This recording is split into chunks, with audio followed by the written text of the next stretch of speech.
possible de passer la nuit dans un bâtiment de l'État qui n'est pas occupé. Sortez maintenant! Obéissance à la loi, vous sortez! Des éleveurs bretons qui manifestent pendant des mois. Des agriculteurs engagés dans la transition écologique, mais qui se voient refuser une partie des aides prévues.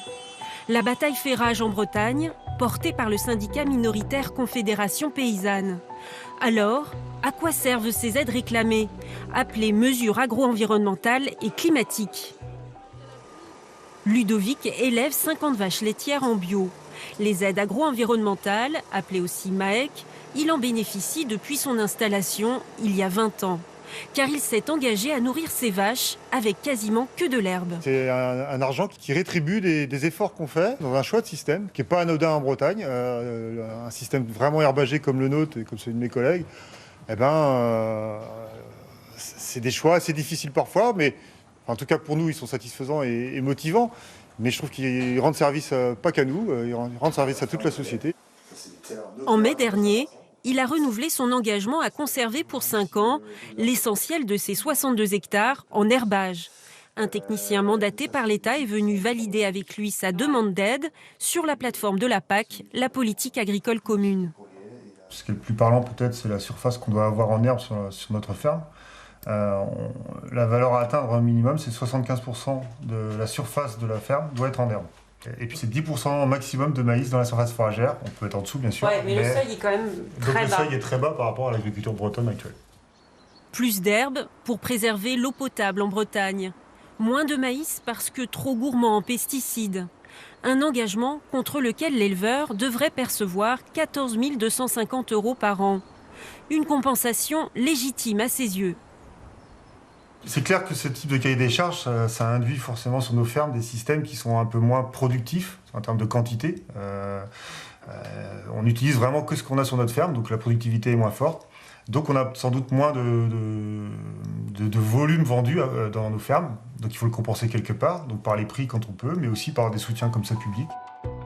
Seule une minorité d'agriculteurs se sont engagés dans ces bonnes pratiques. Sur les 26 000 exploitations bretonnes, seulement 2 900 respectent les critères des mesures agro-environnementales. Un gros effort qui aurait pu ne pas être récompensé. Le ministère de l'Agriculture avait d'abord annoncé qu'il n'avait pas prévu assez d'argent pour ces aides. De quoi soulever la colère. Ce gouvernement dit qu'il faut que ce monde agricole évolue. Il faut que ce monde agricole bouge. Il faut que ce monde agricole rentre dans une transition, change leurs pratiques. Mais c'est ça les mecs. C'est ça les mecs, c'est l'outil d'aujourd'hui. Indispensable.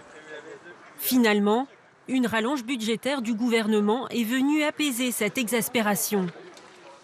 Pour l'ancien vice-président de la région Bretagne, en charge de l'agriculture, lui-même éleveur, il ne faut surtout pas restreindre ces aides.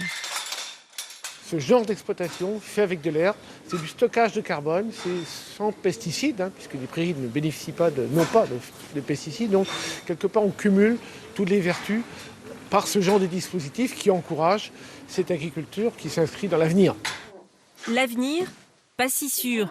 Le service qui représente le ministère de l'Agriculture en Bretagne le reconnaît. Les aides agro-environnementales sont réservées aux plus vertueux. Pas question d'entraîner tout le monde dans la transition écologique. C'est des choix que nous avons faits au niveau des services de l'État et du préfet de région, d'avoir un système peut-être un peu plus